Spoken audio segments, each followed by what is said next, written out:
just loved it. It was just literally living the dream. I'd chat to anyone, get on with anyone, kind of life and soul, kind of zest for life type person. I had one, maybe 2 beers. It was only like a 10-minute walk. There was a car coming towards me and it sort of turned in the road and then started trailing along next to me. And they were just sort of shouting. Then they kept driving and pulled up.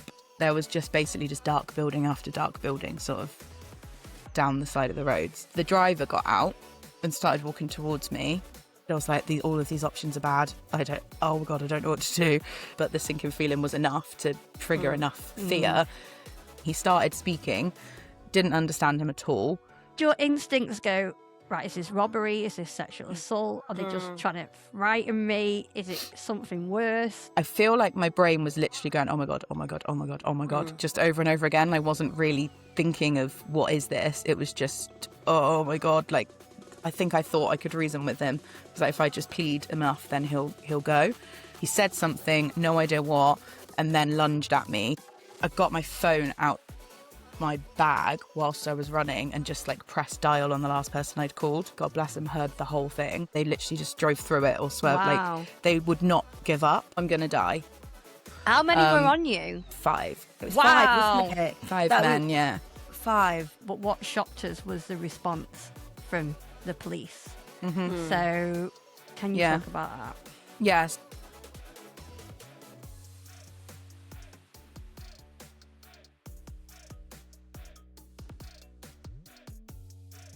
Hello and welcome to Becoming Lucy with me, Hannah. And me, Lucy. So what if one night could change the way you move through the world forever? Today's guest was living her dream.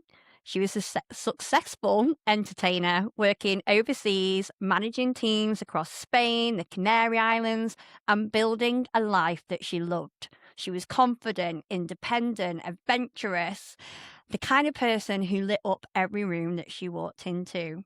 But one night, a 10-minute walk home changed everything. After being attacked by a group of men, Charly was left not only with physical injuries, but fear, anxiety and trauma that would follow her for more than a decade. But what's surprising is that it wasn't actually the attack itself. It's what happened afterwards. The panic attacks, the fear of being alone, the way her world slowly became smaller, and the fact that she became so good at pretending she was okay, she didn't even realise she was doing it. And what happens when you survive something horrific, but no one teaches you how to heal? When the bruises disappear, but the fear doesn't. In this episode, we talk about trauma, the panic attacks, masking pain behind the smile, and the journey back to becoming yourself after the world no longer feels safe. And this is going to be Charly's story. Welcome to Becoming Lucy, Charly. Hi, thanks for having me. That was mad hearing it summed up like that. I can imagine. Cry at the start. Great. Well, before we get into it, and yeah, this is going to be one hell of an episode. And if you're already kind of feeling it in that episode intro, then yeah, we're going to get into it for sure. But we want to let everyone know how we know you, because you are someone that we have worked with previously. So let loose. How do we know you? Feel free to say whatever you want about when you met us, and let's share why we first met. Yeah, literally. So I met you the year that this story actually happened. So working overseas for TUI. You guys were reps. I was an entertainer. And in the year 2014, I was made entertainment team leader for Spain and the Canary Islands. So I was living in Lanzarote, but I also managed hotels in Spain and Canary Islands, and you guys were in Salou. So I met you initially because I got flown over to Salou earlier than planned, because everything had happened in Lanzarote. I was losing my mind. So the company were like, they're doing fun things in Salou at the moment. They're going to the theme park. They're going on nights out. They haven't opened yet. Why don't you go join the fun, try and forget about it? So I got flown over to Salou, and that's where I met you guys. At a club, probably, for the first time. Probably was. 007s. That's it. Or, Yeah. We definitely would have taken you underneath our wing for sure, and we had a good team that year.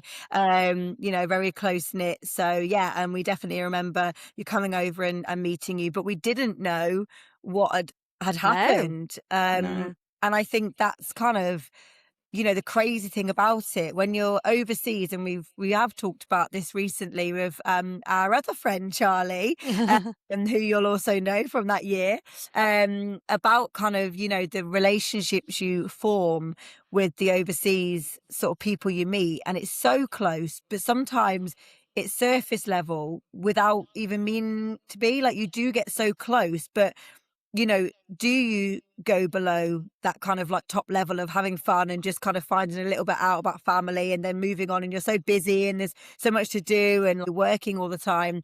So yeah, we had no idea until we started this podcast, and you started to support us and listen to our episodes, and then you put us in touch with your friend Steph, who we adore. And for anyone that needs a reminder, Steph is the lovely lady who lost her leg due to mental health, and if that doesn't sound like it connects, then definitely go back and listen to the episode, because yeah, we learned a hell of a lot on that one. But yeah, you put us in touch with her and she came on and shared her story, and then you sort of got in touch again and sort of said, yeah, I'm ready to share.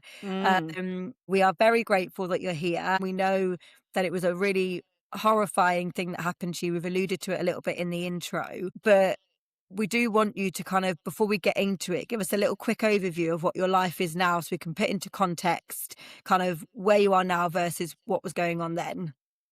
So now I am not in entertainment at all anymore, but I feel like the skills I learned doing entertainment has set me up for success. They're like, instead of people pleasing, they're trying to understand people and help people and be there for people is kind of what I do now. So I'm now manager of community workplace experience for a big global tech company. I work for the global team, but I support all the offices across Europe. So I do quite a bit of traveling still. I manage all of our community coordinators. That basically our job is to try and encourage the team members to want to be in the office, make it an enjoyable experience, put events on, do initiatives, do like mental health month, volunteering month, those kind of things, and just try and make work a nice place to be, basically. Oh, good. And now I'm going to take us back to obviously get into your story. So obviously we knew you obviously in Salute, but before we get into that night, we mentioned that you were thriving.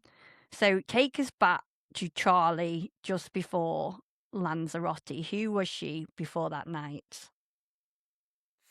Fun, bubbly, very confident. I say now that I flick into Jazz Hands Charly, but Jazz Hands Charly kind of was me anyway before. Yeah, because you've done like musical theatre, haven't you? You worked. I did, exactly. I did musical theatre at college. I was singer and dancer for caravan parks for a few years straight out of college. I was like head vocalist for one place. I was teaching other teams dancing, then went and worked for TUI. So I'd done 2 or 3 years before the Lanzarote year. Just in all over different countries, just performing and entertaining, and just loved it. It was just literally living the dream. And what was life working overseas for you then before? Do you know what I mean? Like, because I feel like sometimes, I don't know, you put a bubble around yourself, don't you? And obviously we're going to go into the story, but what was it like?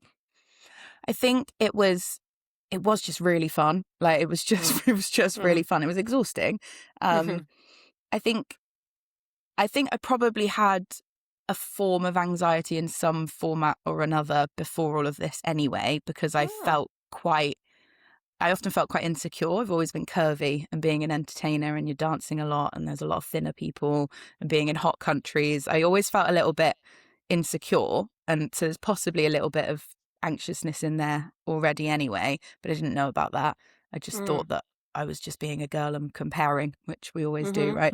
But generally I just loved it. It was fun. I think also, sort of on Hannah's point before of like, how much do we actually know, and the surface level thing, I think I realized quite quickly in my first season I did get a lot deeper with people, and like, I'm a very deep and meaningful conversation kind of person. I want to like get into the deep stuff with people. But Mm. after the first season of then like, well, then you move somewhere else and you never see them again. It was Mhm. like, oh, hold on a minute. This is going to happen every 6 months or whatever. Like, Yeah. I can't do this. I can't like bond that deeply with people and then move on and have to do it all over again. Oh, Which it's just tiring, isn't it? Like, yeah. it's weird because even though you don't go deep, you get really close to these people. Like, in for 6 months, you really do have an extension of your kind of at home best friends. Like, Mhm. you see them every day. You couldn't imagine not seeing them. You know, you really do get close. I mean, I've had tattoos of people before from Yeah. seasons. I know that's quite a regular thing for us reps, Yeah. but you know, that is quite a permanent thing to do when you've formed this relationship. So the surface level, I think, is true in terms of like there's a lot of trauma and a lot of situations that people go through at home, and there's normally an escape route which is overseas, not for everyone, and you might not know about it, but when you start to unpack things you go, oh, that's why I connected that. And I think that's what often gets missed out because you're trying to get away from that anyway. So these relationships are really real, aren't they? They're really strong. These people that you spend all your time with for 6 months are like, you couldn't imagine that season without them. But then you do move on and they're almost replaceable in the nicest way possible. Yeah. And you do get a selection that you cling on to. Obviously, for me and Lucy, we're each other. And I've got lots of really close friends that I met overseas. And I'm sure you've got them, same, Charlie. But like you said, actually, after that first year, it's a bit like probably dating. Like you think, fuck that. I'll just stay on the surface for the next few years. literally. And then when you go home for like the winter or whenever, and you start like hanging out with your friends from home, and then I started realizing people had friends from uni that they're just like in their same friendship groups, and I'm like, my friends change every year. Like what's happening? Like it was really strange. It was a strange time, but kind of just learnt to love it, I guess. Yeah. And talking of friends, what would have your at home friends, how would they have described you at that time? Before all of the stuff. Before, yeah. Yeah, confident, bubbly, fun, kind, chatty. I was always the person, some of my friends always described if they needed a +1 to something, I was always the go-to because they could just let me fly. They didn't need to worry about me. I'd chat to anyone, get on with anyone, kind of life and soul, kind of zest for life type person. Yeah. Fab. And would you have described yourself that way as well? No. Isn't it weird? No, I maybe like a bit of that, I think. I think I would have felt like I was showing off if I said too much of that. I would have probably said, oh yeah, bubbly and chatty and stuff, but then left it there, I think, because I would have thought anything more than that is a bit much, like rein it in a bit. But now I'm like, no, own it. Like, that's great. It's funny because when you look at entertainers, like I think from a rep perspective, you kind of think they're so confident, they're invincible, they're so, not bullshit is not the right word, but when I think it's like shoulders back, you know, tits and teeth, Tits that and kind teeth, of yeah. thing, you know what I mean? Putting on a show. But it is, but like, it's funny how you can look at somebody like that and then feel how you kind of were in the same essence, because I was not expecting that from yourself, Charlie, at all. I thought you were gonna like, you know, I feel, you know, they're confident, invincible, like the world was my oyster. I did have those feelings, but I probably kept those feelings kind of to myself because I always, like I said, I always compared, and I always thought other people were better than me or prettier than me. Like for some reason that was relevant to me at that time. Like, so it was kind of just, I did feel like the world was my oyster. I can go anywhere. I knew I was really good.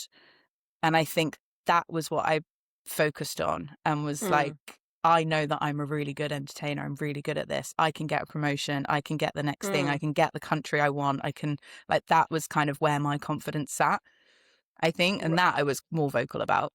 Yeah, and I think that's probably like when you've alluded to the girl thing, like I think we could all resonate with that. Yeah. Like definitely overseas, even though you have got this confidence, and I think anyone that works overseas has got that. You don't go and work in a different country and get on planes and meet new people and then have to learn a job and then have to make money and then have to get customer service scores in and, you know, this, that and the other if you've not got an element of confidence. I think what's surprising though from the entertainment point of view is that you're obviously putting yourself out there and you're having to showcase your talent and to feel insecure about that. Whereas in the sort of showbiz industry, you know, actually, if you think about it, and I think probably it's a lot more vocal now, there are a lot of stars that have those deep rooted feelings and they are literally putting on a show, meaning that they are turning themselves into someone completely different, you know, that. That's like characters acting, you know, putting a show on as a singer, drag queens, you know. Yeah. So it's actually probably really common, isn't it? In that Yeah. area I of think so. work. I think so. And I think it's like conversations like this. I don't think I realised pre-Lanzarote that I was potentially doing a bit of that, because I felt the confidence, I felt good, I felt all of that, but I didn't feel confident enough to show it. So I would put on okay, well, I'm entertainer Charly now, so I can now kind of show the version of me that is real, but I don't want to show off about that when I'm not on stage, essentially. So it was kind of, I didn't realize that was what I was doing. But then after the attack, now I'm like, oh, that's definitely what I was doing, because that was then a like, okay, cool, extension. switch it on, like kind of. And you'd practice that then, which we found out now, you had practiced putting a mask on even before the attack had happened. Yeah. So I suppose we're going to get into that later, but that was probably a real kind of moment to think, well, I've done it before, I'll just do it again. Yeah, I guess so. And like, if I really dig into it and think about the past and stuff, it was probably in college as well. Again, curvy, doing musical theatre and performing arts. Like, I remember this one conversation I was having in a drama class at college, and it was some sort of icebreaker. We were talking about what would you do if you won the lottery and stuff.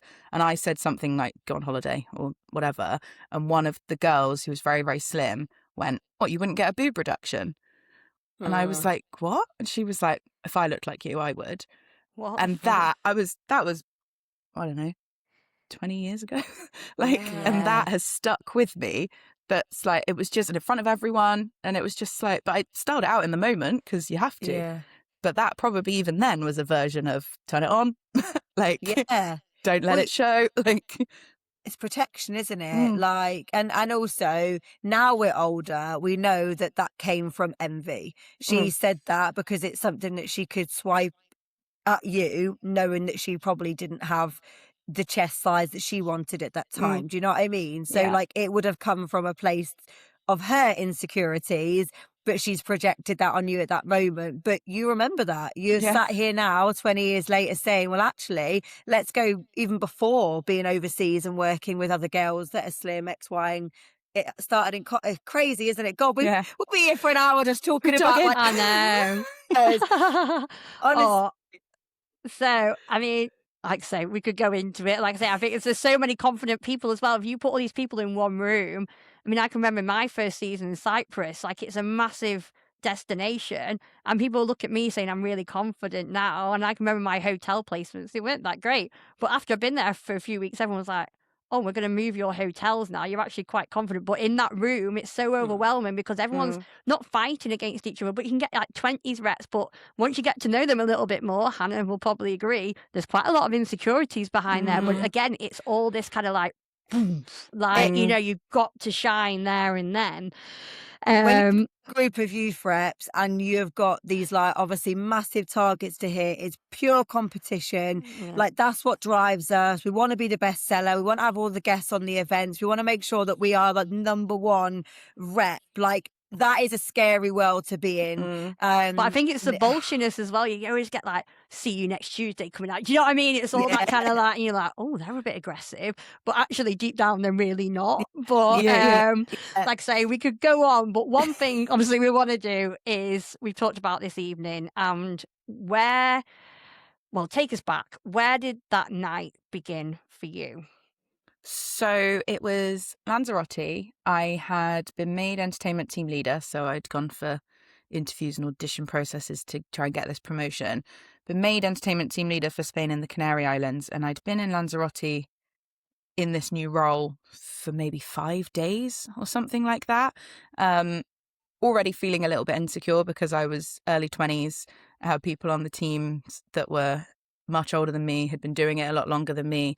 At that point, I'd only been an entertainer in family hotels with one winter season in an adults hotel, but not that much experience outside of family. And the hotel in Lanzarote was all gold, so all adults only. So I already felt a little bit out of my depth of like trying to manage these people that have been doing it for a long time, and I don't really know what I'm doing. And this day was the last day of like training rehearsals before the hotel opened the next day for guests. So we were doing rehearsals in the hotel. I had a car over there, and it was only like a 10-minute walk to and from the apartments, but obviously I always tried to be safe. So I would drive to and from the hotel to where I lived for this particular hotel. But that night I took them all for a drink afterwards, just next door to the hotel, to say, well done, like, done a great job. We're opening tomorrow, all of that. I think I had one, maybe 2 beers, not sure. But I was like, not going to drive. Don't trust don't know what's going to happen to me over here if I get caught. So I'll walk back. And yeah, that's where it started. That's where the evening started. And when did you realise that something wasn't right as you were walking home? Yeah. So I walked half the way with one of our techies. So one of the 8 sound and lights guys walked halfway, and then he turned off to go home. So I carried on walking. And it was quite quickly after that, there was a car coming towards me, and it sort of turned in the road and then started trailing along next to me. So it meant that it was driving on the wrong side of the road to do that. Right. And it was it was immediate, like straight away. As soon as it was there, it was just kind of going along next to me. Not at first, no one was saying anything, like the windows were up and it was just there. But I was straight away like, oh shit, like this And is what good. was going through your head then? Was it like they're following me, or am I paranoid? Like it was literally just oh shit. And then I had a bag on, so I straight away put the strap over me. Like, okay, right, put that over. I think I was holding a pizza, so I was like, don't take my pizza. And I like clocked the number plate. I was like, right, what would my dad say to do? So I was like, number plate, what's the car? Bear in mind, later, totally have no idea what the car was or the number plate. Forgot all of that. But at first, I was like, okay, try and like clock what I can. And then they quite quickly, they wound some windows down and started like shouting out the car at me. By this point, I'd worked in a lot of Spanish places, Turkey, Egypt, Greece. So I understood bits of languages, and I had no idea what they were saying at all. So I was like, I don't know where they're from. Like I just, and that scared me even more, because I just was like, I don't even think I'm going to be able to even a tiny element of communication with them. And they were just sort of shouting. Then they kept driving and pulled up a little bit in front of me. So I stopped, because I really wasn't far from where I lived, but I'd have to go down quite a narrow, dark road. So I stopped and was like, if I keep going, I'm off the main road, I'm down like a dark alley kind of thing by myself, or they'll know where I live. If I turn around, I've got my back to them. And I just remember standing there. I was really thinking like, right, what do I need to do? What do I need to do? But I couldn't decide. I was like, all of these options are bad. Oh my God, I don't know what to do. Like, and it was just an immediate, like, something is wrong, but I don't know how to fix this. yeah, You have logic though. So, I'm just picturing myself in that situation, and I think that there is definitely times we can probably all say that we've put ourselves or been in a situation unexpectedly where there could be those different avenues. Obviously for you had that sinking feeling. You thought, oh shit, the way you're describing it 100% is not normal. A car trailing next to you, on the wrong side of the road. But you had logic there.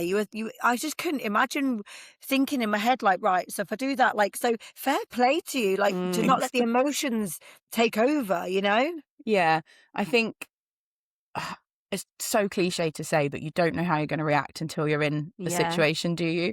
And I think if anyone had said it to me before, I'd have been like, oh God, no, I burst into tears and ran away. But I actually think it's because I was so frightened that I went into that mode, because it was that sinking feeling was immediate, like, this is bad. And I was so immediately terrified that it was like, how do I survive now. And it wasn't like, at that point, I didn't know if it was going to be terrible or not, but the sinking feeling was enough to trigger enough fear.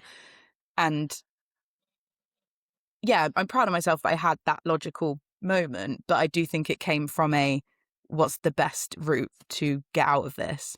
And Because just a I'm shitting myself. picture, yeah, because Yeah. obviously a lot of people have worked overseas. What time of night was this? Because people might think, oh, you clock off at 8 o'clock. I presume, obviously, once you've clocked off, you've had a couple of drinks. What time of day was it? Just to give it I honestly don't really remember, but it was probably around 11, 12, like 11, late. 12. Just And was by it? the time we'd done rehearsals Yeah. and gone for a drink and then walked back, and obviously the roads overseas as well, they're like big pavements, big curbs, sometimes no street lamps. So it was quite a main road, but it was the very start of the season. Like the hotels hadn't even opened yet. Right. So there would have been bars and restaurants that would have been open, but every single one of them was closed. So it was like, if you've ever been to like Magaluf out of season, it was like ghost town. So that in itself was eerie. Like yes, it was a main road, but that was the only car I saw the whole walk. There was some street lights, but there was just basically just dark building after dark building sort of down the side of the roads. And take us to the next step then. Did they ever speak English? Did you know what they want? What was going through your head then? So then when they pulled up in front and I was doing my, what do I do? The driver got out and started walking towards me. So I was kind of trying to like keep an eye and also look at the car. And I remember clear as day, the guy in the passenger seat then got out and went round and sat in the driver's seat. And that was like another sinking feeling, like, okay, like they're preparing, like I don't know, it just felt like, okay, right, this isn't good. And the guy kind of sort of walked towards me. He wasn't walking threateningly or anything. Like the situation felt threatening, but he didn't look like he wasn't coming at me to attack or anything. He started speaking, didn't understand him at all. I have later found out that they were probably from Morocco. Right. I didn't understand. And I was just sort of saying, I'm really sorry. I don't understand you. I don't understand. I just want to go home. Like those kind of things. And he just kept talking, not shouting or like, didn't sound aggressive. Was just sort of talking at me. And I was like, I'm really sorry. Please, can I just go home? But I wasn't moving. I was kind of just frozen there. Like, again, if I turn around, I don't know what's going to happen behind me. If I keep walking, is he just going to follow me? So I was just like clutching my pizza. Like, please, can I don't understand. Did your instincts go, right, is this robbery? Is this sexual assault? Are they just trying to frighten me? Is it something worse? Do you know what I mean? Like, through all of the different situations that you could be facing right now. Yeah. It must have felt like it was a big, you imagine your life flashing before you. Like, and I feel like it would have been an element of that. Like your mind would have just been going crazy and you're trying to then be composed. And it sounds like you were, were you crying as well? Were there any tears coming up? Were you just trying to keep them in? I honestly don't know, which is really weird. Like it's a really weird, my memories of this whole thing. Part of me is like, how much of it am I remembering and how much am I remembering of what I then told afterwards? Like the kind of, went into obviously quite a lot of shock afterwards. I don't think I was crying at that point.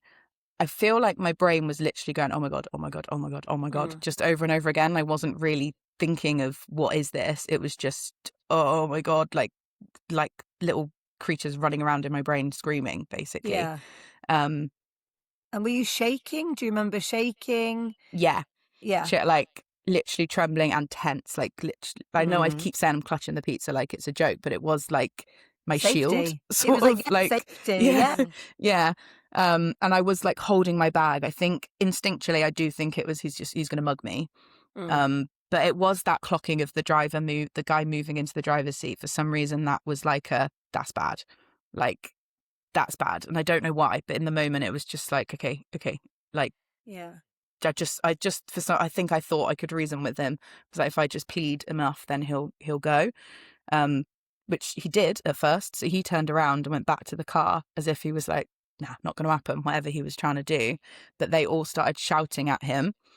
So he turned and came back to me. And that that time, literally, it's like his eyes just glazed. It was like he didn't seem scary at first, and then as he walked up to me, it's like it just went woof, and it just like shifted. He said something, no idea what, and then lunged at me, to grab my bag. And, like, sort of grabbed the strap of my bag. I like grabbed the bag, so he had the strap, so it snapped off. So I kept the bag, and then I turned and ran away at that point. So you, my heart's like beating, like genuinely, like I'm obviously visualizing what you're talking and explaining to us.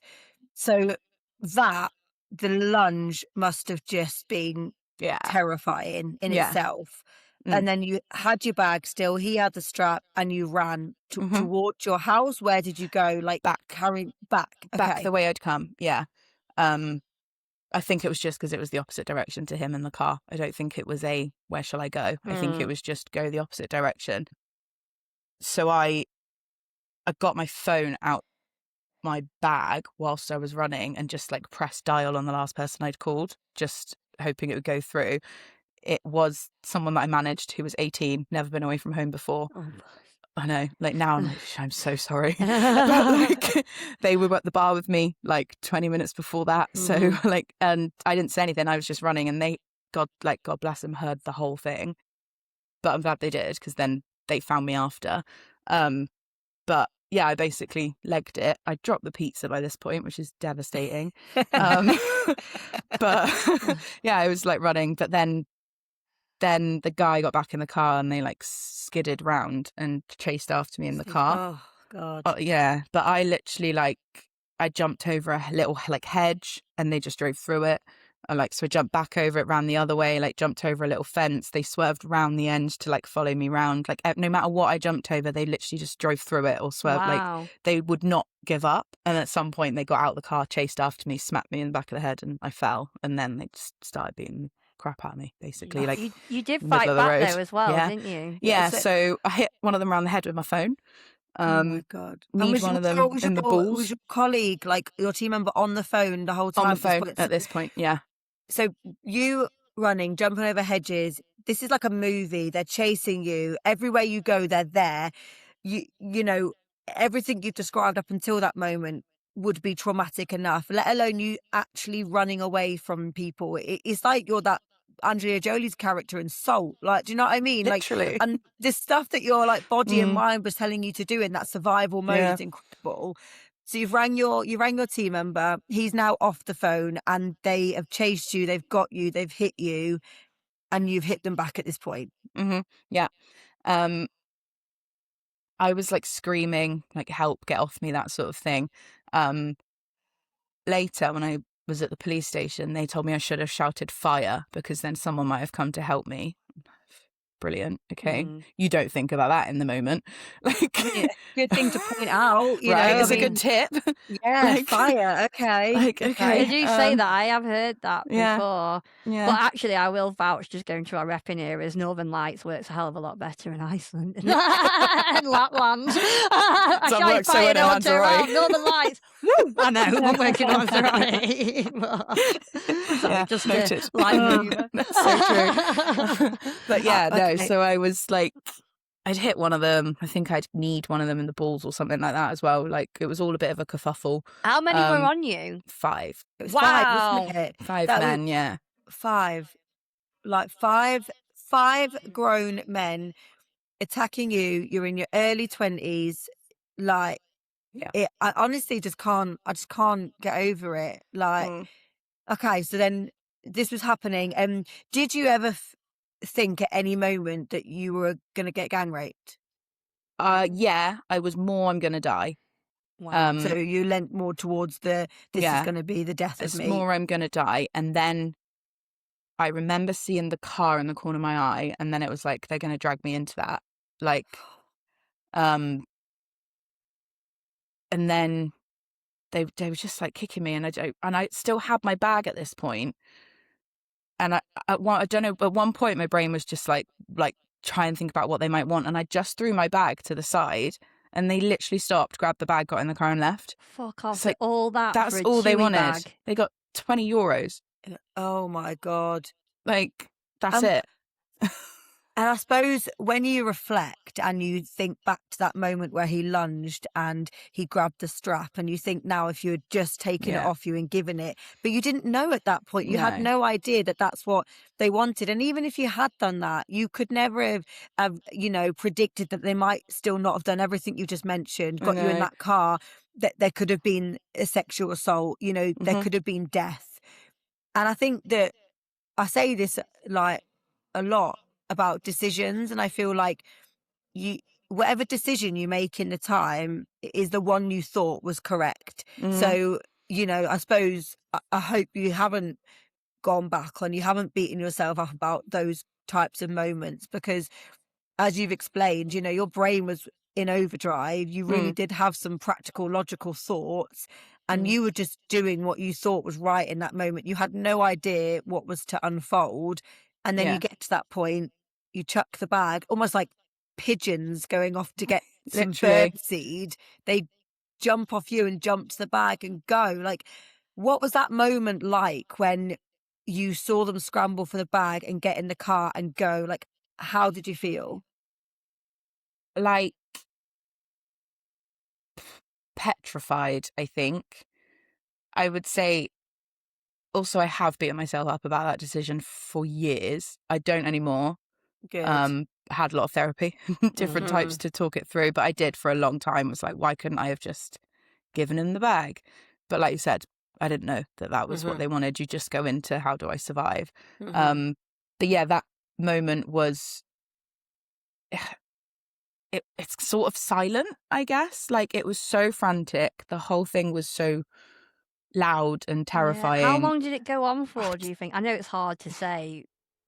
I think like 10 minutes. Wow, that's Like a long I time don't That is know. then. a long Like time. yeah, I think and them sort of scrambling for it, there's that initial like, wait, they've stopped, but you don't know if they're going to scramble for it and then go, great, take it. Now let's take her. Yeah. Mhm. Or that's it, it's done. So like when they drove off, it was like, oh my God, they've gone. But then it was like, the whole thing was sort of out of body. And then when that happens, you're like, okay, now I'm back in my body. Am I alive? What damage has been done? Like what do I do? And that was kind of them like freeze. And I think it was kind of quite quickly then I went into like some sort of shock, like quite immediately. So it was just like silence, and then I don't know like who I am, where I am, what's happening. Like Mm. now what do I do? Like kind of like all adrenaline is just gone. Yeah. Like Yeah. it was like an immediate crash, I guess. But then Yeah. still petrified because I don't know where they've gone. They like So for what all I did you know, they do could have gone then? to get their mates and go, she's Yeah. tough. Let's get some more of us. Like, I don't know. Yeah. Actually, Jolie, mate, we need some more. Like, Literally. God, yeah, Luce, yeah. You were saying about Yeah. what happened next. Yeah. What did you do? So I presume you sat on the floor, you've just said you're in shock, the adrenaline's worn off. Yeah. What is your Then reaction? um Call somebody, I run think I home, think he was right? still on the phone, Right. Yeah. or he was ringing me back or something like that. So I managed to then speak to this guy, but I was like out of breath, screaming, not really making much sense. And he was like, right, I'm coming, where are you? And I was like, no idea, even though I did. But in that Yeah. moment, I just don't know anything. So I managed to basically just sort of like clamber myself up and sort of slowly drag myself back to the bar that we were just in, who were like closing up, mopping up and stuff like that. But I basically got there, like collapsed on the floor as the guy came in, like running in, like, what the fuck's going on? And I was just like in a flood of tears, like hysterical, like, I think I'm going to die. I think I'm going to die. Like, I just kept like, was like, oh my God, and just like hyperventilating basically. Yeah. I imagine you were in a state, like, were you Yeah. bleeding? Like, Yeah. bruised? What are your Like, physical yeah. injuries at that point? Not as bad as it could have been. I had Mm. like busted up like lip and bruising and stuff on my face, ribs, and some cuts and scratches on my legs. Kind of it. So the doctors afterwards said, you've probably broken a rib. We can't do anything about it. Cleaned up my face, and then it was kind of gone after a few days, like the bruising and stuff. Do you know what though? Like, and obviously, as we've kind of mentioned in the intro, like the physical injuries are minuscule in comparison to the mental trauma Yeah. that you have faced after this attack. And before we kind of go further into that, when you got to that bar and you saw your sort of team member come in, the sense of relief that you must have felt must have been overwhelming. Like, can you like describe that feeling of, you know, did you feel safe? What were your emotions? Did you cry? Were you, you know, you said you were hyperventilating. Like, what else was happening in that moment? I was on the floor and he sort of came over and hugged me and I was like shaking, crying. And then I remember like, kind of like suddenly like, okay, like I'm safe. But I was hysterical crying, like basically having a panic attack, I guess, like the kind of quick breathing. Like I was trying to say what had happened, like I've been attacked. But to be fair, I didn't have that much time to kind of feel or react because this guy was amazing. He was like, right, you're going to go into shock. Give me a pen, give me some paper, tell me everything, and made me tell him everything and wrote it all down so that when the police came, he could help me. Because luckily, because by that point I was like, what? Like I was in just total shock. But I also remember I was crying a lot about my bank card and was like, I need to cancel my bank cards and I was like really like fixated on that. Logical brain again. Yeah. Practical brain of yours. Like, but I think as well, like you must have felt, you know, when someone takes something off you in that horrific experience, you're wanting to sort of gain some control back, I suppose. So in a way, you're just thinking, well, they're not going to get into my bank. I'm not letting them steal money from me. They've already stolen this from me, like, and how I'm feeling. So there might have been an element of that. And also, like, we're just kind of conditioned to know that if you lose your bank card, you've got to cancel it, guys. I know. Cancel your bank card. And I think as well, like being away from home, like I was trying so hard to be a grown up. Like, I'm a grown up. I'm away from home. I've got my own bank card. Like, it was like, I can't ring my mom and ask for money. Like, it was kind of like, it was that, I think. It was like, I need to do the adult thing here. Like, oh my God, what if they take all my money? Like, I don't have very much. I'm a rep. Like, what? Like, it was kind of the like, I don't know. It was like, I went into that kind of mode, but I think it was just panic, but my brain didn't really know what to stick it to because there was so much going on. So it was like, that's the thing. Let's go with that one. Is what we can panic about it's kind first. of like blocking everything else out, isn't it? Is that kind of like Hannah said before? Yeah, and logical, like do this, do that. We're not going to focus on what's just happened. We're going to block out that trauma. Let's think about the bank card. But I mean, was it that, I'm going to say young rep, bless him. It was him, wasn't it? Or her? Yeah.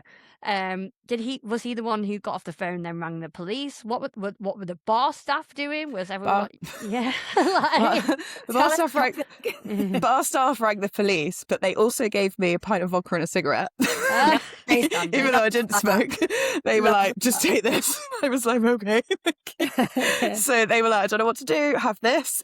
And then then they rang the police, and the bar staff were British but had lived in Spain for a very long time, so could speak and sort of communicate with them. I bet that was also having just been attacked, obviously, by, you know, people that you couldn't understand. I bet that was also quite soothing, knowing that the bar staff, the bar owners were British, and that they could have that dual communication, knowing that they knew exactly what to say in the police in Spanish, but also be able to, you know, talk to you in a British accent, which probably gave you a little bit more of a, you know, a relief feeling as well. You know, I think when you hear someone's, you know, similar to you, or you hear the same accent as you, like it just kind of bonds you, doesn't it? Yeah, I think so.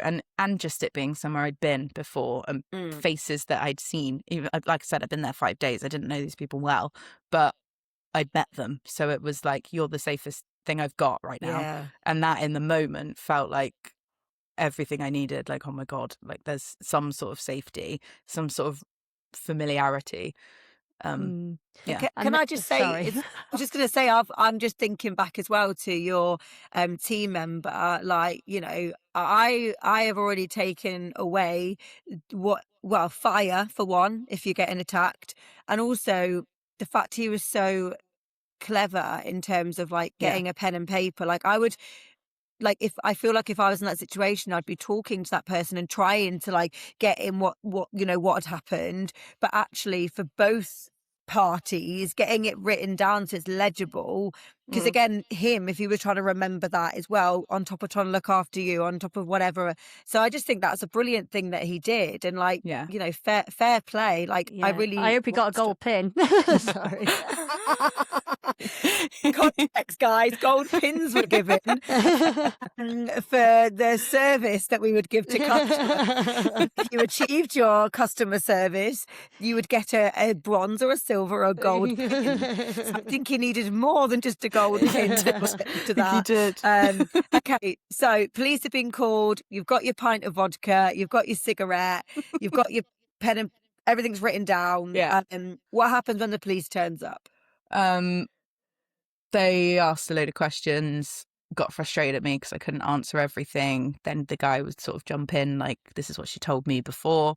So there's kind of like a bit of a three-way, well, four, because the bar staff were then trying to help translate. So it was all quite chaotic.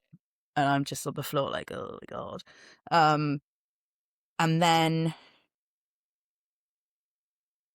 at that point, see, this is so weird how our brains just go like, block out certain things. Like, I know that I went to the police station and I know that a doctor came to see me.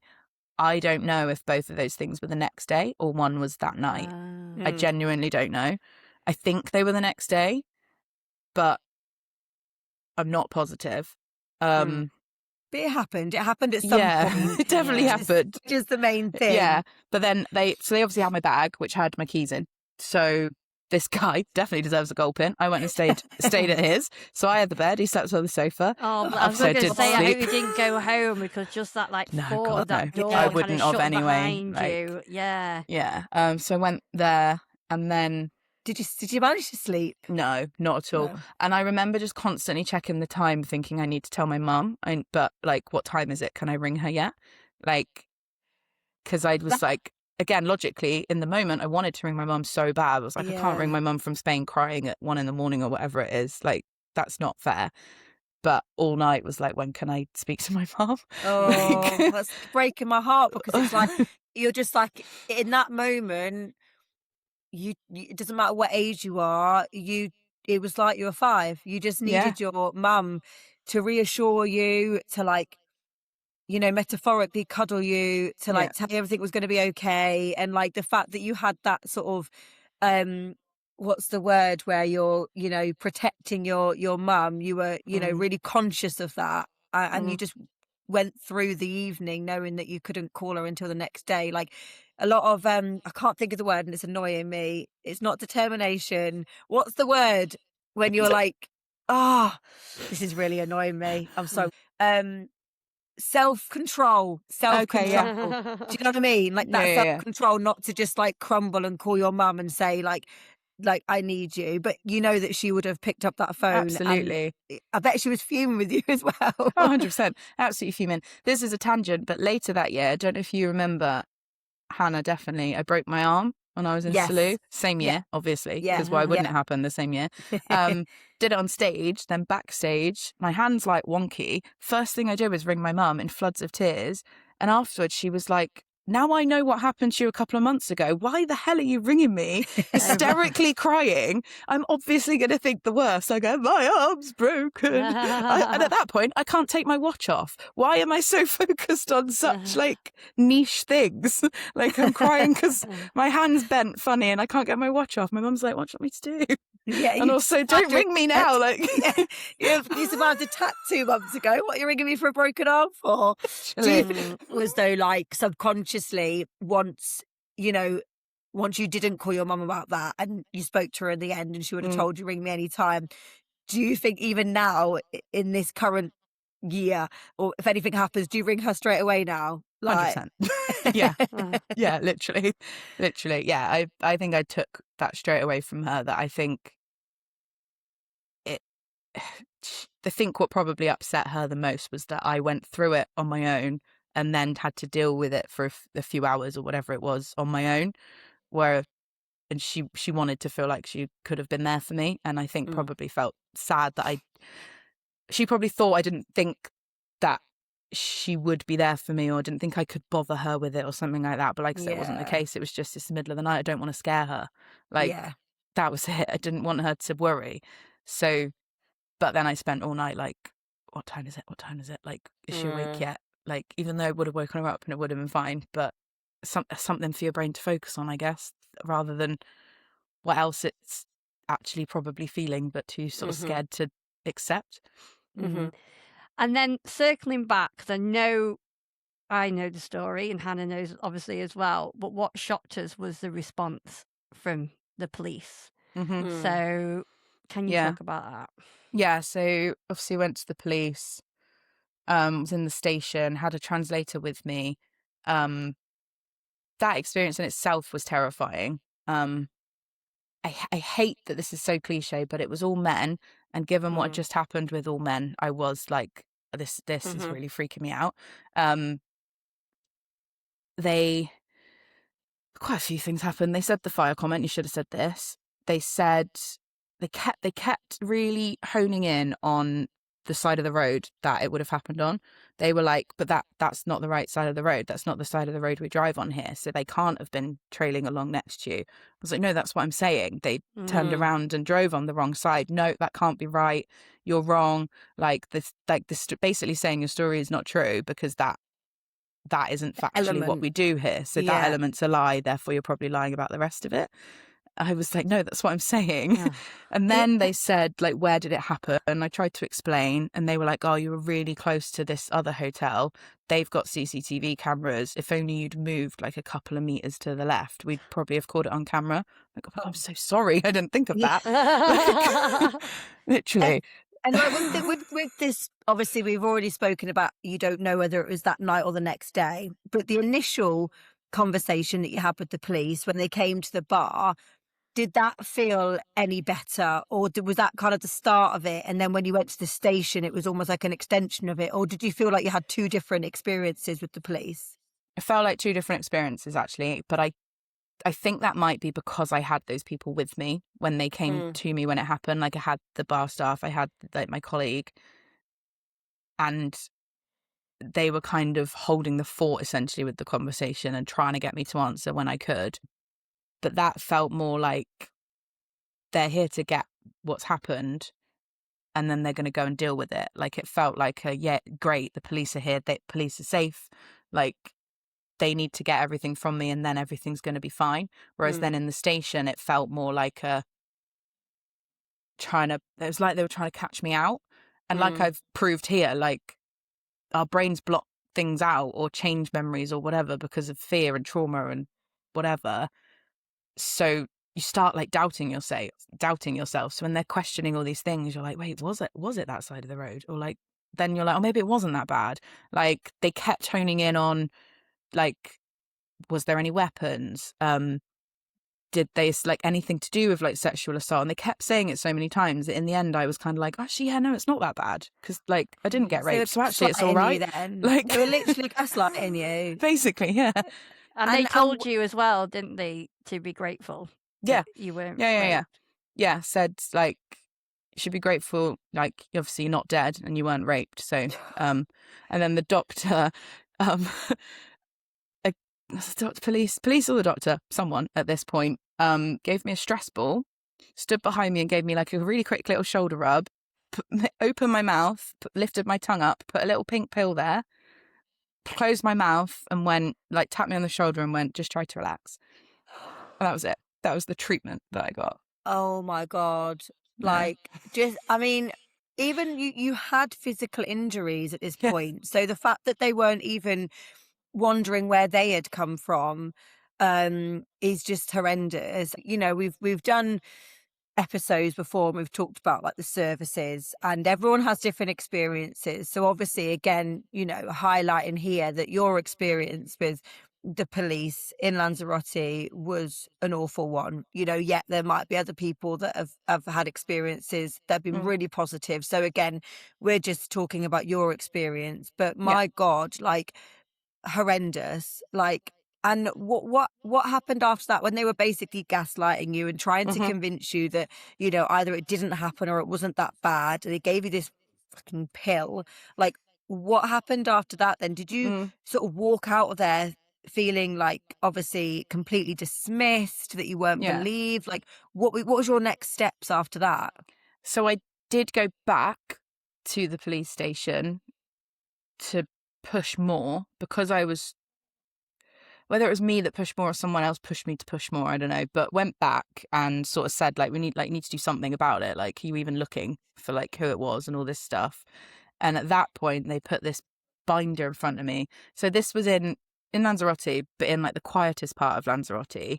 And I now know that the person doing the role before me, like the year before, had said, make sure that whoever does it after me lives in this area because the others are really dangerous. So they'd like literally put me in the safest area possible for what they thought. But the police were like, nothing like this happens here, but we'll give you like a folder of like criminals, basically. Flick through it and tell us if you recognize anyone. And they put this binder in front of me, like so thick, like boof, down in front of me. And I'm like, how is that? Nothing ever happens Yeah. here. And I basically just had to sit there for as long as it took me to see if I recognized anyone. And I'm like crying because you're just seeing like face after face of like criminals, basically. And after a while, you start like, it was like, have I seen that face before? Or like, were they already in the folder? Or is that them? Like, and that was annoying them because I was so like, maybe like that, kind of like that. I don't know. Like, and that they were just like, you clearly don't know what you're talking about. And I was like, I'm clearly traumatized. Like, I'm trying. So they then did like investigate, try to find them and stuff. And then that's when they came back and said that they're pretty confident they were from Morocco. They'd come over as opportunists just before the season, like at the start of season, to see what they could get. They think it was a gang, and that the guy that initially had done it was kind of like his initiation. So that's why he was like, I don't want to do it. And they were like, well, then you can't join in the gang, basically, if you don't. So that's what they basically think it was. And we're like, they've probably gone now. Like, we're not, like, we can't do anything about it. And then I got a doctor to come out. Someone in the hotel, our like rep in the hotel, got a doctor to come see me at the hotel to properly check me because they hadn't like done much of that. So then I had like them sort of check me over and stuff like that, physical stuff. And so for you, it's just unsolved then, isn't it? Like, there's no closure, and you've obviously then recovering physically, emotionally, it's a completely different story. Yeah. So when did you realize that this attack was something that you really weren't going to get over? I think pretty quickly, to be honest. I was terrified of everything, like straight away. I like, they got the locks changed in my apartment but wouldn't move me. But I was like, the key had like the number on it, like, you know, the little like tag with your keys. I was like, they can work it out. But I like made people come with me when I sort of went back in there. I had to fight to get someone to move in with me because I lived on my own in a 2-bed apartment, which is fabulous. Like, normally back in the, like back doing that job. But I sort of forced for someone to move in with me, managed to get it as our DJ, knowing that he'd be working as late as me, so could like come back with me. But like any sort of noise, if I was at home and then he'd come home and his key in the door, I'd like literally freeze. I was just petrified of everything. And I do think really quickly I was like, how, like, am I always going to feel like this? But within a week, I think I was like, well, I can't show it. Like, I can't show that that's what I'm feeling. Like, and then I think then I didn't realize how much it had affected me for a very long time, because I kind of felt it horrifically initially, then put this mask on, whether on purpose or consciously or not, I don't really know. It was just like, I'm an entertainer. I'm supposed to be making people happy. I'm supposed to be smiling all the time. I've worked my ass off to get this job. Like everyone said to me, like, you can go home. Like, why are you not going home? My family were like, just come home. I was like, well, no, because I'm going to be scared wherever I am. I might as well be scared and prove them wrong. Like, I don't want them to win. If I go, they've won for 20 quid. Like, I'm not doing that. When was it then? Obviously, because obviously it was start of season in Lanzarote, and you came over to Salute, like we talked about earlier, fairly early in the season. So Yeah. how long were you in Lanzarote before you then suddenly said, well, not suddenly, when you realised you had to move destinations? It was only a few days. Right. And I don't think it was me. Well, it wasn't me that suggested it. I was like, I don't know what to do. To be honest, the company were like TUI were really good. They were like on the phone to me a lot. Like it was, back then it was flip phones and putting credit on your phone, and they were like, just put as much on as you need to ring home. Like we'll pay your phone bills and stuff like that. Because I was at that point ringing my mum all the time. And they were like, do you need to go? Like, do you need to take a break? Do you need to quit? Like, whatever you need to do. Like, we totally respect it. And like I said, I was like, no, I don't want to do that. But also, I don't know how to function. And that it was the company that said, go to Salou. And it was, would have been like, they just made that decision less than a week after it happened, like, go to Salou. One thing that wasn't great was that they flew me to Liverpool from Lanzarote to then fly to Salou, whereas I'm from the southwest of England, and it was an overnight stay. And I was like, how hard would it have been to fly me to near my family for overnight and then go? I landed in Liverpool at midnight, and I was like, I had to find my way somewhere. I was like, well, that's obviously terrible. Like, luckily I knew someone in Liverpool that met me, but that was like, think about the little things, because that's going to terrify me on my own. Talking of that as well, though, because obviously you mentioned being scared to be alone. You've just flown somewhere that's obviously foreign to you. I know that you said you've been scared of men, scared in the dark. Constantly. How severe did that become for you? Yeah, awful. I just couldn't do anything by myself. I think Salou was a big one because, again, it was new. It was a new place, never been. Going to see the team that I managed, meet all these new people. They wanted me to go and stay just in a hotel room by myself, but I got there and was like, I can't. And I had a panic attack by myself and was like, I can't do this. I can't go somewhere that I have to leave and come back to by myself all the time. I just can't. So somehow managed to wangle it that I went and stayed with my team. I remember, like, now obviously we're speaking about it, and I'm trying to connect the dots and put the pieces together from like the management team point of view. Then we got told you were coming over and this, that, and the other. We were never told the reason. I can't even remember if maybe they just said like an incident's happened or we need to move Charly from Lanzarote, and we certainly didn't know the extent of it. And obviously thinking about you back then, and everything that you're describing to us is all under that mask. It's you're showing up and completely pretending to be fine whilst having just a week ago experienced being attacked by a group of men, and then obviously not even being believed by the police and all that kind of stuff. And you're here, you're in Salou, you're obviously explaining that you need to live with people, that all gets worked out. But all the while, do you feel like you're being misunderstood and that you were being, a pain? And did you ever feel that from anyone? No, I don't think I did. That's good. I don't think I did. I think I felt really impostery. I think because I felt like I was two versions of me at this point. It was like everything I was feeling was not what I was putting out. I was like battling with like, I want to make a good impression, but also I don't really know what this version of me is that I'm showing these people, but I can't stop. Like, and it wasn't an option at that point to just be like, I'm just going to be honest and say what I'm feeling. Like, if it was now, I'd have no problems being like, right, guys, this is what has happened to me. This is what I'm feeling. But for some reason then it was like, don't even think about it. Again, it's a different world though, isn't it? Because like, TUI, obviously at the time, you're the management team, Hannah, you weren't aware, when now that would be a massive thing of like welfare, looking after you, trying to understand it. But it was like, actually, for their way, I presume, is like, it's protection for you. We don't want everybody knowing, she can move on.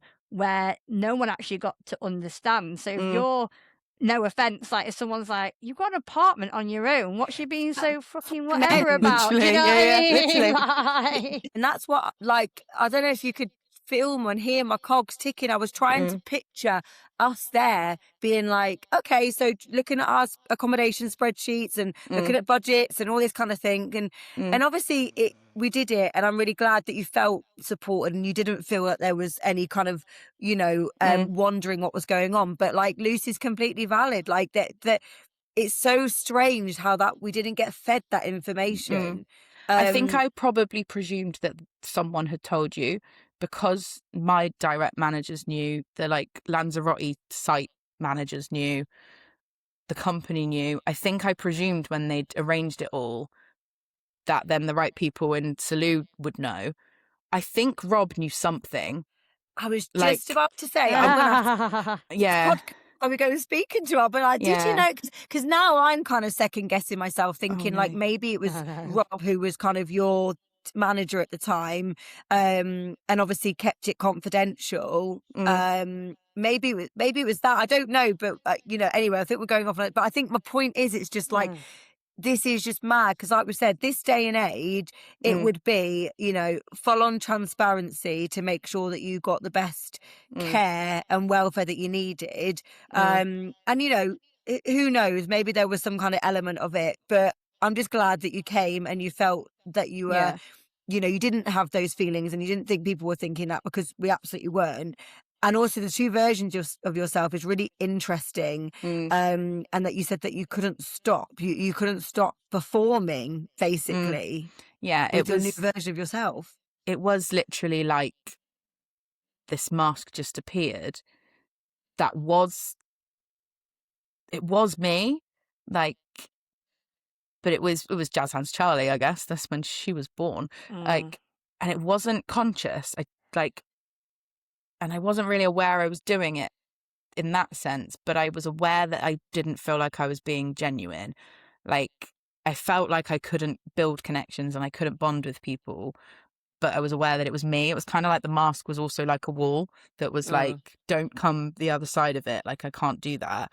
But like going back to kind of the being frightened, not being on my own thing, like I would again get creative to try and find ways to make sure I wasn't on my own. Like I'd be like one of the last ones at every night out if someone that lived near where I was staying was there, because then I could go back with them. Even if I was knackered, I was drunk, like whatever stage, and I needed to go, I wouldn't until someone else was going that was going the same direction as me. But I would never say that.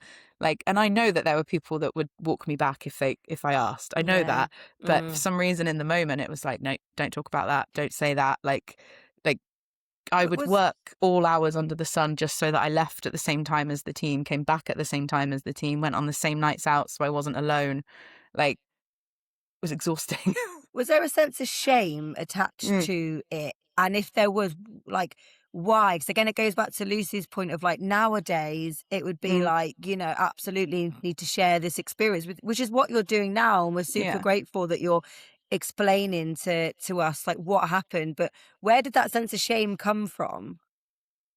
It really makes me sad to say it like this, but it came from, why do I feel this terrible when it wasn't that bad? Oh, wow. Like, it felt like it could have been so much worse. I wasn't raped, I didn't die, like I was told. Like, but why do I feel this bad? Why am I this frightened? Why am I like, why have I gone? I felt like I was a shell of myself, and then I felt shame that I'd let it affect me that much when it could have been so much worse, which I don't believe anymore. But that's how it felt for a long time. Like I kind of like, I don't deserve to feel as bad as I do. Like, other people have things happen that are so much worse than this. This could have been so much worse. Get a grip, kind of. And that's interesting, because I think this probably leads into, we spoke about it a lot on the podcast with other guests, because you kept things in. We know how trauma then obviously shows up and lives in the body, and your body responded in a way that doctors kind of struggled to explain. So tell us a little bit how that changed as well. It wasn't just mental. Yeah, so sort of said it a little bit earlier, but I broke my arm the same year. And then I started coming up in hives, like all over my body. It was like, it was really sudden. It was just one day I'd get like this rash on my arm, and then it was happening every single day, literally all over my body. It was like lizard skin. And I was like on the phone to doctors. I had a trip back home some partway through the season, spoke to the doctors then. They were like, oh God, there must be something really wrong. We'll have to do, like, it was all quite serious and strange, and obviously stressed about it, and it was making it so much worse. Eventually went for tests properly when I got back. No, like a year later, I think, because it was happening for a long time. Eventually went through loads of different tests, and the doctors eventually found out my body had basically like factory reset. So because I'd gone through a trauma, they said that when you're born, everyone is born with like intolerances to everything. You have to introduce things to your system to build up the immunity. So essentially, because I went into so much shock, had such a trauma, my body like factory reset. So I was back to like a baby where I'm just intolerant to everything. So this reaction, like I was being sick a lot, like upset stomach every time I ate, and this like lizard skin for like a really long time, was basically allergic reactions to food that had never happened before, because my body was like, okay, let's just start again. Like, did you tell the doctors about like their first your question to me was, have you had any trauma in the last 12 months? And I was like, yeah, a little bit. And they were like, okay, yeah, interesting. And that's what triggered it. They were like, okay, yeah, this is what that is. And I had allergic reactions to so much food. Now I don't have any, because I then built it back. I had to like reintroduce things slowly, build up an immunity to things.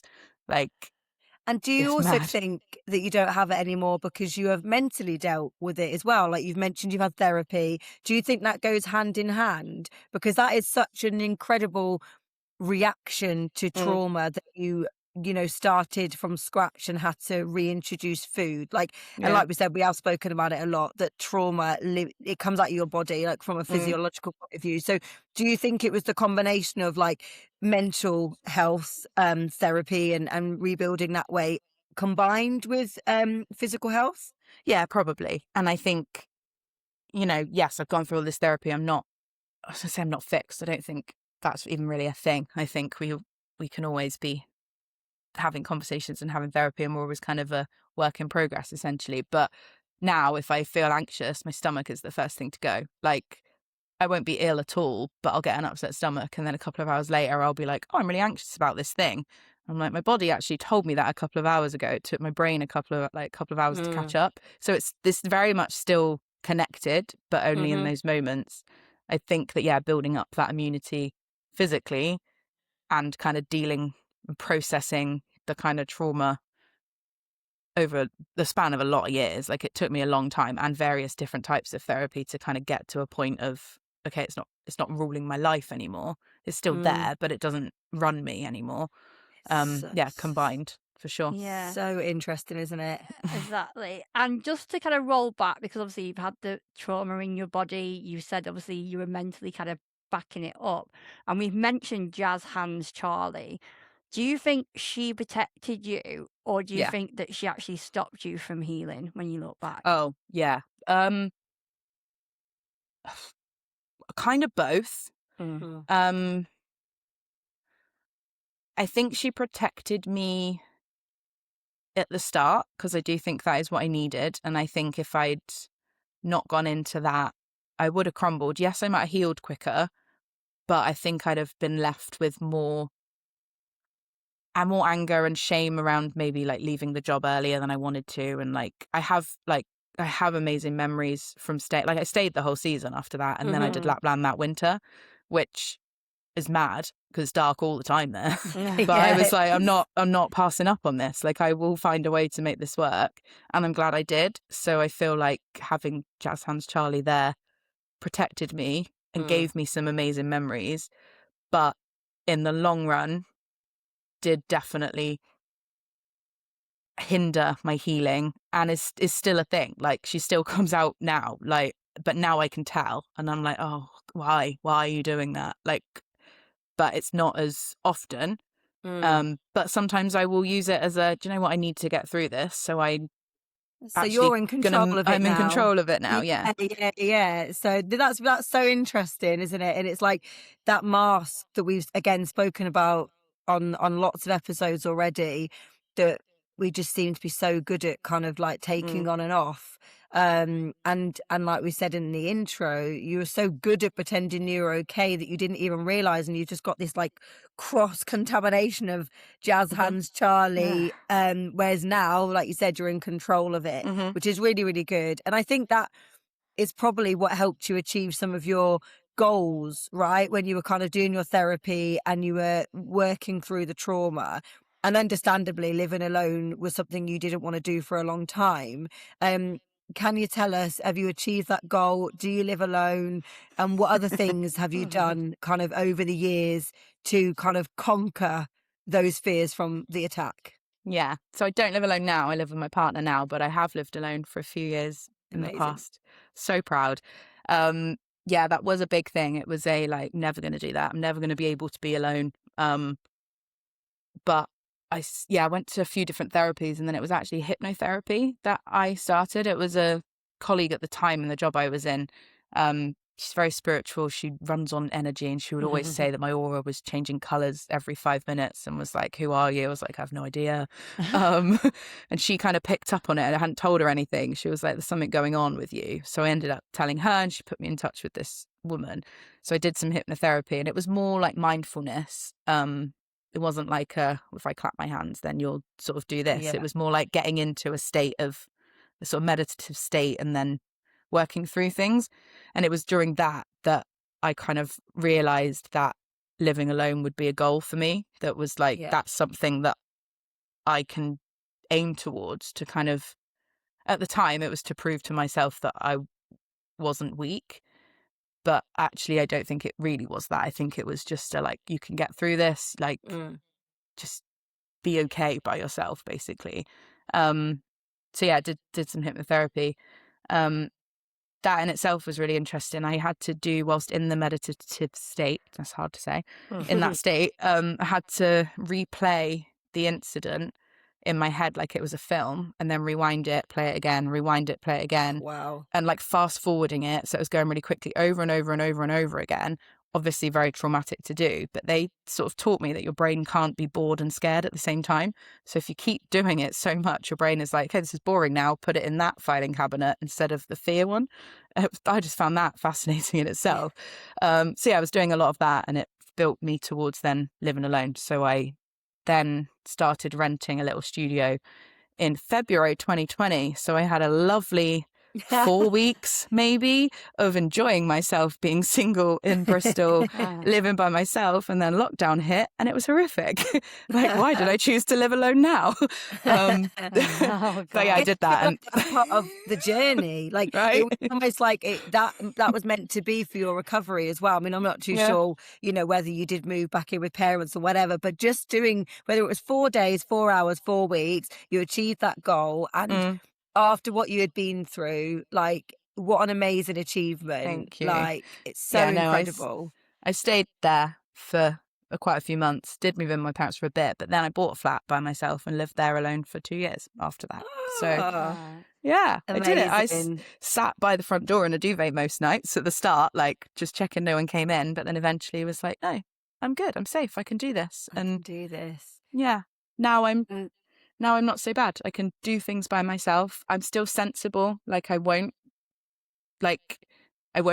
walk really in the dark by myself, but it more comes from making a sensible choice rather than I'm too scared to do that. Yeah. Fear. Yeah. And I think that's really, really good that you've brought that up, actually. Like, in your present life, you have taken some lessons and some learnings from your horrific attack. And actually, like you said, you're being proactive about it. And I bet you are applying that practical, logical brain to so many situations, and it really did help you in that. And it's really good to hear that you kind of are doing the same thing, and you're making sensible choices, but out of safety, not fear, which is incredible to hear. And I think that really does allow us now to bring us to our favourite part, when we hear all about our amazing guests and their stories. So who is Charly becoming now? think it's just Charly, not jazz hands Charly, really. Just being authentically myself and feeling safe with who that is and being comfortable to show that, and who I am's enough. I don't need to get the jazz hands out all the time. Oh, no, I I love think, that. yeah. And like you say, it's about understanding what happened. You reclaimed your power. Like you say, you're living on your own and you're living to be authentically Charly again. Yeah.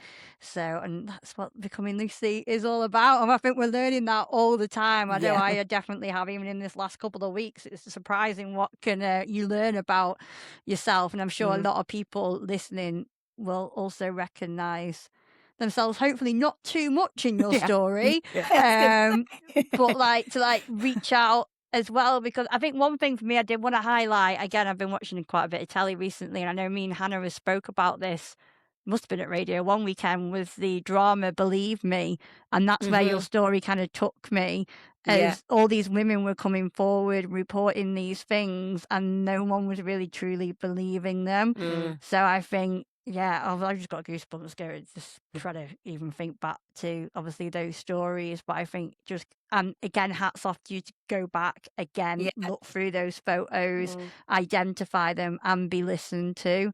So again, I think for anybody, just keep pushing, be listened to, get your voice heard. Yeah. Like, advocate for yourself. And I think we need to do one final shout out for your team member who just seemed to be the knight in shining armour. And do you still speak to him?